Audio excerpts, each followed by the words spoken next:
2009 shift ഇറങ്ങിയെന്നു പുത്തൻ വണ്ടിയെന്നു ഇപ്പൊ കുറച്ച് പഴയതായിട്ടുണ്ട്.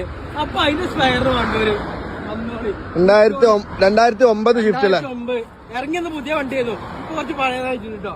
അപ്പൊ അതിന്റെ സ്പെയർ ഡീസൽ അല്ലേ 2009 ഫുള്ള് സാധനങ്ങൾ ഡൈനാമി, AC compressor, oil cooler, injector, ECM, BCM, air filter, എല്ലാ കുന്തം കൊടുത്തിട്ട് ECM, മെയിൻ ഗ്ലാസ്, ബോട്ടൊക്കെ അല്ല എന്താ പറയാ പേസ്റ്റ് ഒക്കെ ഇത് പേസ്റ്റ് പല്ലേക്കണ പേസ്റ്റ് കേട്ടത് കമ്പനി കൊടുക്കണത് പേസ്റ്റ്.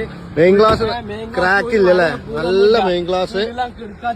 കിൻഡർ ജോയ് പർമാനി ഡോറും കാര്യങ്ങളൊക്കെ ഉള്ള വണ്ടിയൊക്കെ എന്താ വലിച്ച തുറക്കാൻ ഡോറ് ഡോർപേഡ് പവർ വിൻഡോ കാര്യങ്ങളൊക്കെ ഉള്ള വണ്ടി കേട്ടോ.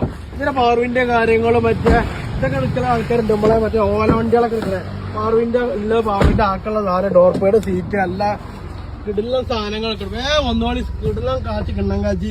ഏതാ സീറ്റ് ഏതൊക്കെ ലംഘുവിലങ്ങനെ സീറ്റ് അത് കാണിച്ചെടുത്താ കിടിലം വണ്ടിയില്ല. അപ്പൊ എപ്പോഴും സ്പെയർ ചോദിക്കണം. ഡീസൽ ഷിഫ്റ്റ് പഴയ മോഡല് എല്ലാം. പിന്നെ ഒരു കാര്യങ്ങളോട് പറയാനുള്ളത്, നമ്മൾ ഈ 2 കച്ചുകൊണ്ട് അയച്ചിട്ട് വേണമെങ്കിൽ സാധനങ്ങൾ അയക്കലും പാർസൽ ചെയ്യലൊക്കെ നമ്മൾ തന്നെയാണ്. അപ്പൊ നിങ്ങൾ വിളിക്കുമ്പോൾ ചിലപ്പോൾ നമുക്ക് എടുക്കാൻ പറ്റിയതൊക്കെ വരും. അപ്പൊ നിങ്ങൾ വാട്സപ്പില് എന്ത് ചെയ്യാ, നിങ്ങൾക്ക് വേണ്ട സാധനങ്ങള് ലിസ്റ്റ് ആക്കി ഇടുക. അപ്പൊ നമുക്ക് ഇതിന് ഫ്രീ ആവുന്ന ഇടയിൽ ഫ്രീ ആവുന്ന കാര്യം പരിങ്ങലാണ്. അപ്പൊ അതിന്റെ ഇടയിൽ നമ്മള് കിട്ടുന്ന അവസരം നിങ്ങൾക്ക് മെസ്സേജ് വിട്ടു തരും. അപ്പൊ അതിന് നിങ്ങൾക്ക് വേണ്ട സാധനത്തിന്റെ പ്രൈസും ക്ലാസ്സും നമ്മൾ പറഞ്ഞുതരും. അപ്പൊ നിങ്ങൾക്ക് വേണ്ട സാധനങ്ങൾ ലിസ്റ്റ് നമ്മൾ ഇട്ടോളൂ, നമ്മളെ പിന്നാലെ പോടെ. അപ്പൊ നിങ്ങൾക്ക് നമ്മളെ ഫോളോ ചെയ്ത് നമ്മൾ പിന്നാലെ കൂടുക. അപ്പൊ സംഗതി സെറ്റല്ലേ, എന്നാ പോരി.